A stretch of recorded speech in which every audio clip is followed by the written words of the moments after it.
We're on. Hey. Ho, ho, ho. It's me, Leslie. Zazoo Plazz.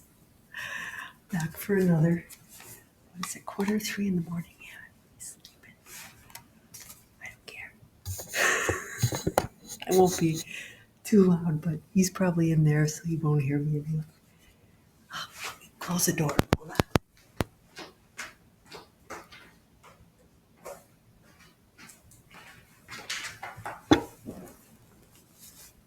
Stripes today. I took out this shirt. What is it? 12/15/24. Actually, it's the 16th, but I'm using the readings from yesterday, the 15th. That's how I roll around here. Yeah, so I'm starting to get a little bit in the holiday spirit. I still didn't get my tree or anything. I've just been kind of busy. I did go out last night, but I didn't really find anything. I think I have to go to the farm up the street, maybe get a little tree or something. I don't really have a place to store a lot of stuff here at my place. So I'm like, I could get a fake one, but I don't know. I'll see what I'm led to. I'll look online a little bit, go to the farm, maybe I'll get a little wreath for the door. Maybe I just want maybe I'll just get a small fake tree. My dad has one. He puts it up every year. Since mom passed, he just actually even before she passed, they didn't put up the regular tree after I left home. I think, yeah, they stopped putting it up. Even when the kids were little, they just had like a little one on a table or something. No, it was a small. No, it was. No, they had a bigger one, but it was like a small one, maybe on a table. It wasn't like the full big one that we used to have, when I was growing up through college. I think we always had the big one when I was living at home. Yeah. And then, of course, when I lived up at the house, we had either we would have, well, we had a fake one, which is what he's using now, my former spouse. Hi there. Yeah, he sent me pictures, the dog lying under the tree. Some years, in the town where I we had a Christmas tree farm, and the kids would go. Sometimes he'd go with, my youngest son or whatever. He'd chop down, he'd go, and from the time he was like 10, 11, my husband his dad would let him, help chop down the tree, kind of like Christmas vacation. By the time the kid was in high school, like, what was it, the pandemic year, there's our Christmas card was this picture of him with a mask on and with the big, he was 17, with the tree over his shoulder, you know, bringing it up to the car. Yeah, let's see if I can find it. It was pretty funny. And so then every year he would just do that. And now he's a forestry major in college. And he tromps around the trees. That's where he's comfortable. I like trees too. I was thinking if I could find some pine trees around here, you know, I could find some real pine cones or something. Make a little.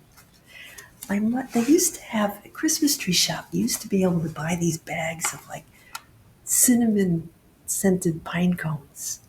They were really nice. You could probably still buy them, but that's what I'm looking for. My mom she would decorate very simply, with natural things. We we used to have growing up. I had pine trees. Well, I grew up on Forest Street in the first place. Okay, I think I'm meant to be a forest dweller. Like one of those little forest elves. Uh, we had pine trees growing up on both sides of our house, and our house was green.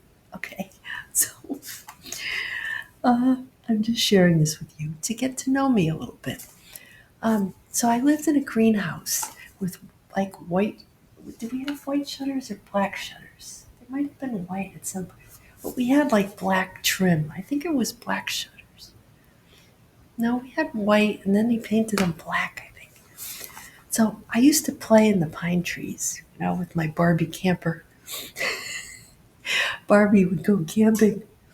And, and then I became, of course, the mom of two Eagle Scouts and with a husband who's an Eagle Scout. So this is very interesting. And my college roommate, junior year at Boston College, she also had sons who became Eagle Scouts. And she had brothers who were Boy Scouts. So that's why, and both of our names started with L. So we had a lot in common.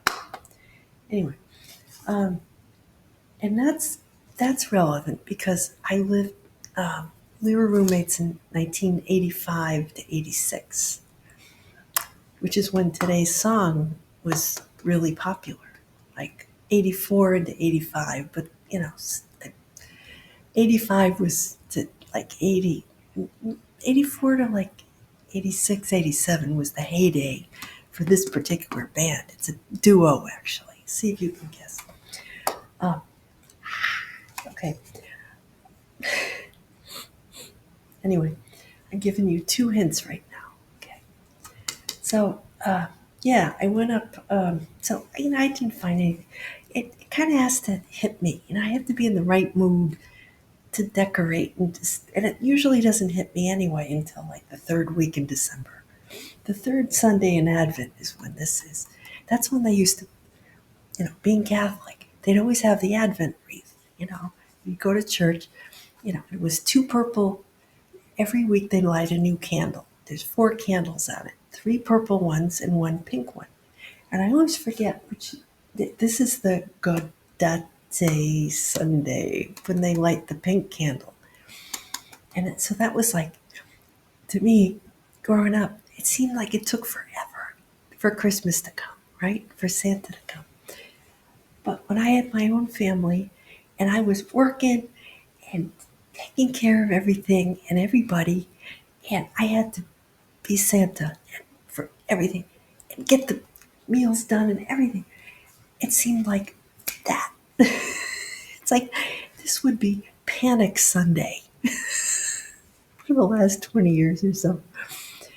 Yeah, until I moved. This is my first Christmas in my new place, and I hadn't had a single Christmas since you know I don't think I ever spent Christmas alone in my whole life. It's my parents, and then even when I had a condo.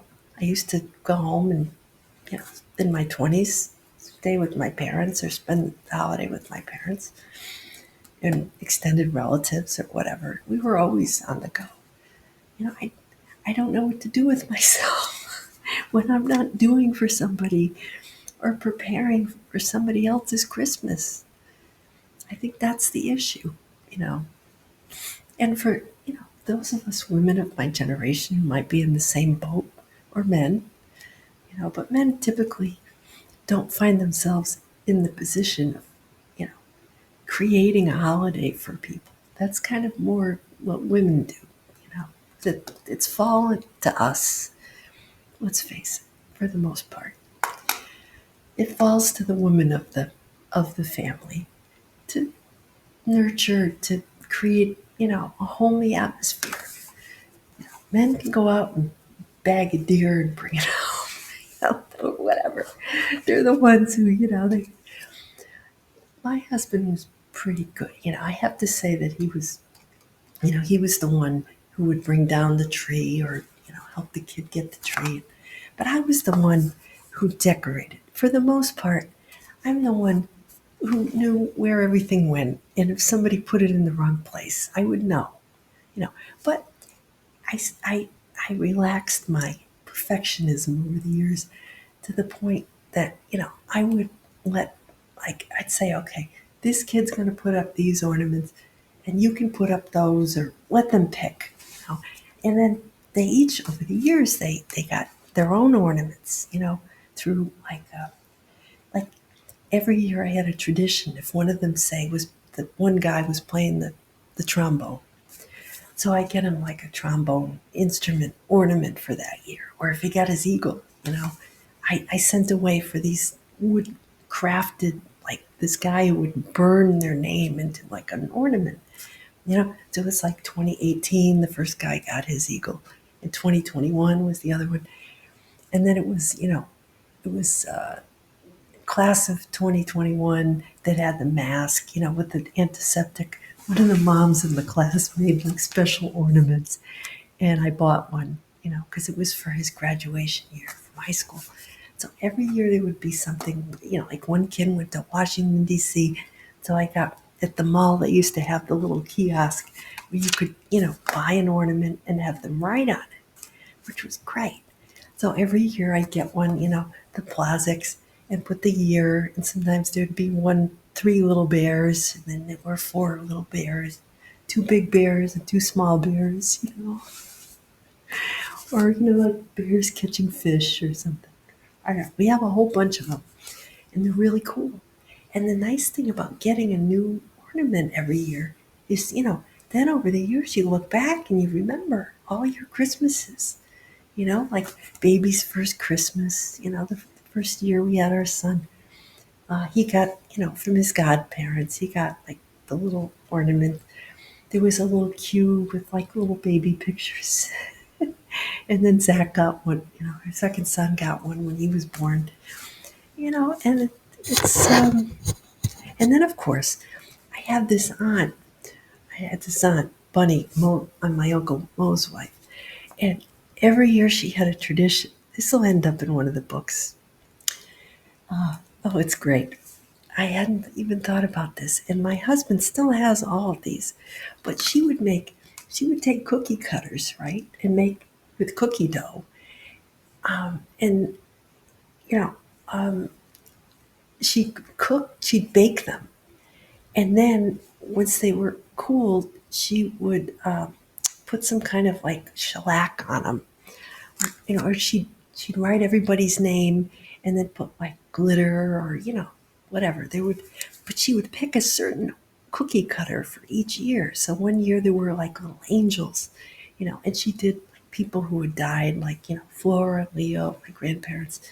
She had little angels for people in the family who died that year, or she made reindeer. She made every year there would be, and she would put hooks in them, and she'd attach them to everybody's gifts, which was wonderful. And then one year, I think maybe she had a little too much eggnog. It was the first year that I was married to my husband, and she she overcooked his a little. He's like, I think he was holding a football. No, it was just him. It was the first year that he was in the family. So, everybody got an ornament for themselves. And she got one, she put Gary on it. His name's Gary. But he used to say, oh, it's Black Gary. Every year we would take it out because he was like 4 shades darker than everybody else. You know, he's light skinned. But that was the joke. That was the running family joke that it was, Black Gary, like the black sheep of the family, right?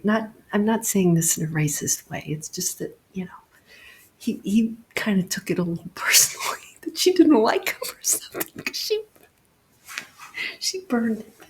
Anyway, um, yeah. So we have these stories, these little family stories, and they really warm your heart. I mean, I think they're funny. And it's not that we're laughing at people, it's just that everybody has these stories, right? We've just become, as a society, too reluctant to just relax, let go, and tell the damn story.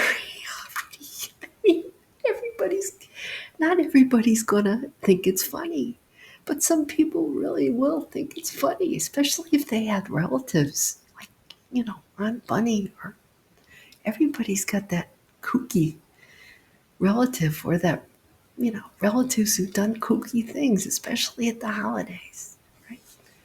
So I leave that for your entertainment.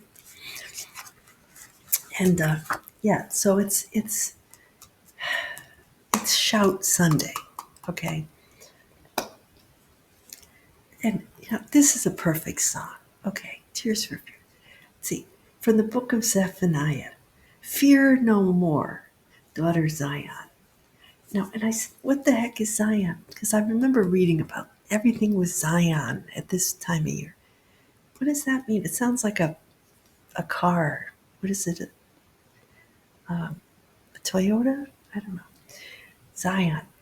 A hill in Jerusalem. It's the city of David. Or it could also mean the kingdom of heaven, or like a kind of like a utopia, like the 5D. So there's this reading, this prophet, so telling you to sing for joy, right? And God, not to be discouraged, right? Not to be worried or anxious, because God's got your back. If you've done a good job up until now, you'll get that strength to go for the final push, right? Till Christmas. I always used to take heart at these readings, because I would think, I could just if I could just take a break, take a breather, I could push through. And every year it happened. Every year I was able to somehow get the energy, because the sun would conjunct my natal Mars right at this time of year. And then it would hit Venus, which is, you know, love, beauty, and everything that, pleases you. So I would have that steam. I'd hit the galactic center right at my Venus. And I go, anyway. So every year I would be worried. Is this the year that I'm not going to get it all done? And it never happened. I always did. I'd be sleeping I'd be upstairs sleeping. Christmas morning, they'd have to drag me out of bed. So I probably missed a lot. Finally, the boys got to the age where they're like, we're not going to wait for mom. Let's open the damn presents. But when they were little, I dragged myself, because I was not going to miss that. So, yeah, not after all that work. So I'd get up, I'd have to have some coffee or something. I'd be like, propped up on the couch, taking pictures. Like, you know, and then after breakfast and coffee and everything, I could pass out a little bit before I had to get up, shower, and go make the dinner for everybody and entertain and be awake. Act, you know. And then some years we went over, my relative's house. So it was a long day. Anyway, cry out with joy and gladness. Among you is the Holy One. Yeah. So, yeah. And then there's Paul to the Philippians. The Lord is near. Rejoice. Tell, so, so it says, and I'm going to paraphrase here. It says over and over to thank God, to um, not be anxious, and express what you want to God. So, meaning, you know, there's a little thing you can do. There's something you want. You thank the universe over and over for giving you that thing ahead of time. You didn't get it yet. But, that thing that your heart desires, God knows what it is. Source, creator. It's kind of like Santa, right? You make your Santa list, and you just, when you're a kid, right? There's that thing you really want. So what you do is, you write it down, right? Santa, I want this, right? That's just like doing manifesting checks to the universe as an adult, right? Only you do it every month. You don't just do it at Christmas time. You say, thank you for giving me everything, even if, technically we know it hasn't arrived yet. But you thank God for it. You thank the universe for it, right? And then you keep thanking. You say, oh, thank you for giving me this, this toy, this doll, this $5 million, whatever it is you want, this new car, this vacation, whatever, this New York Times best-selling book that I've written. Anyway, I'm just going to put that out there. Yes. So that's manifesting, right? They start us with that when we're kids. When do we stop believing in Santa? That's when we start complaining that we don't get stuff, or that this thing happens, or that. What happened? What happened to those kids who believed beyond a doubt that they were going to get this thing? And then they got it, right? So, God has anointed me to bring glad tidings to the poor. Anointed, you get this image of oil, you know, like being the anointed one. It's somebody special, you know, like in the Gospel of Luke. So John the Baptist is saying he's got to put himself. He knows he's got to put himself down a few pegs to get ready for Jesus, because he's got this big following, and people are starting to think he's the Christ, but he's not. It's Jesus. Right? So they're asking John the Baptist, what can we do to get ready? If you're not the one, how do we get ready? So what do we have to do?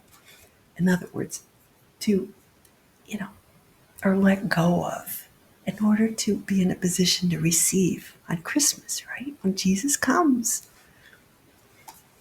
Every year it happens. He says, okay, if you have 2 cloaks, give one away. You know, if you have extra food, give that away. Don't overcharge people for your services. Don't overtax, right? So this is just saying, get rid of the excess in your life. Simplify your life, right? Simple, simple. That's it. And then give to those who don't have. Now, this could be figurative. There's many ways you can do this, right? But it's just, don't be greedy. Enjoy the simplicity. There's plenty for everybody.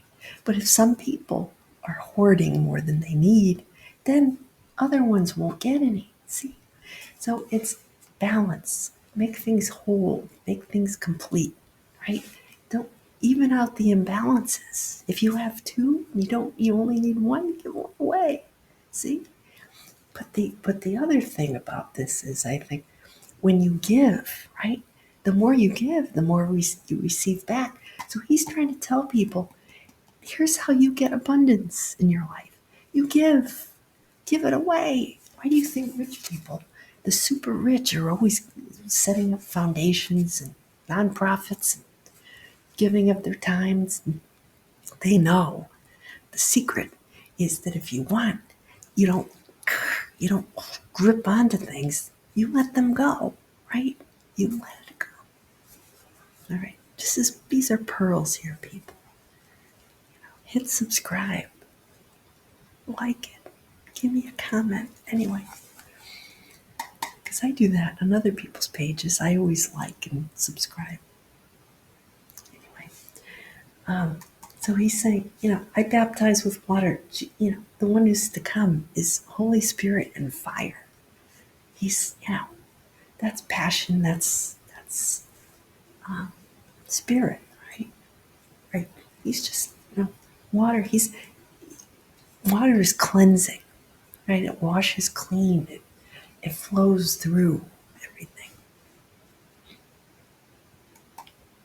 And also there's the age of Pisces giving way to the age of Aquarius. But there's that whole imagery, of the clearing the threshing floor and the winnowing fan and all that, burning the chaff. Chaff is like, there's burning, that's Sagittarius fire, right? So this, like, at the very end, right? The harvest is over. The chaff is stuff that they, like the hulls from the corn, the stuff that humans can't eat, but maybe they can grind and give to the animals or compost it, right? But usually they would burn it. It's all that, gotta clear the winnowing floor. Get, like when your kids are gonna, before Christmas, sometimes we'd go through their old toys and say, you know, maybe you could give some of these away, these toys that you don't play with anymore, to make room for the new toys, right? Or give some of these clothes away. We'd bring a big bag to church, of the kids' outgrown clothes. This is before we had a Savers or Goodwill. He's getting up. You know, he, anyway, we'd give the kids' clothes away, that kind of thing. So, anyway, and also getting rid of the old karma, right? So that you can get rid of your own karma. Then you know, you have good karma and you get good things in return. So, notebook I could use. Oh, I got a notebook. Shout, Tears for Fears, Song of the Week. Let it all out, right? That's what I wish I could do. But I've got this guy living above my head. So I can't shout, although I want to. Sometimes I go in my car and I shout. Or I shout into a pillow just to get it all out. Yeah, my mother used to say that she did that sometimes when she took my grandfather out and he was complaining about everything and criticizing her and calling her car wash box. Anyway, she would scream, and sometimes I was in the car when she would let it all out. He was a big man, and she had a little car, little Toyota or little Datsun. So she used to make me sit on her side to balance him out. Anyway, so yeah, this song. I was a sophomore in college when it came. It's freshman, sophomore year. No, sophomore year. Turning 19. 1984 came out, November 23rd. And it was their second single from Songs from the Big Chair, which it turns out the Big Chair was based on Sybil, which was that book that came out in 76. I read it in high school in the 80s about this woman who was schizophrenic and multiple personality. So she said she felt like she could feel safe if she sat in the big chair. So that's where they got this from. I never knew that. Yeah. So Tears for Fears. I mean, these are the things I can do without. That's perfect. Tears, for fears not being ready for Christmas, right? Tears. Roland Orzabal, uh, lead singer, he said this was a simple song about protest, more of like societal political protest than like a primal scream kind of song. Although I guess you could take it, either way. Um, so this was the summer I went to Spain, 85. I mean, this song, it was everywhere, and it was the kind of song that gets stuck in your head and you shout, and it's, somebody said it was the song that Depeche Mode has been trying to write for years. Oh, mindless pop song, insidious chorus that you sing at inopportune times, and it's still popping into my head now at 59. It was filmed at Dorset, which is in south of England, because they're both from there, I guess. Not Dorset, but they're from, nearby towns. So there's that famous rock formation, Dundledore. It's like an arch, you know, really cool. And they're walking on the beach, singing on the beach. And then at the end, there's all these kids singing, and them and like teenagers. It's all Gen X, that was our generation. Some little kids and some bigger, teenagers. So, and ask any Gen Xer, we know all the words. There aren't that many words. But yeah, I got to number one on the Billboard chart. Oh, it's going to kick me out. August 3rd, 85, for 3 weeks. So yeah, that's all I got for this week. I gotta go shout or something. But take care, and I will see you next week. Same place, different time. Zazoo Plazz signing out.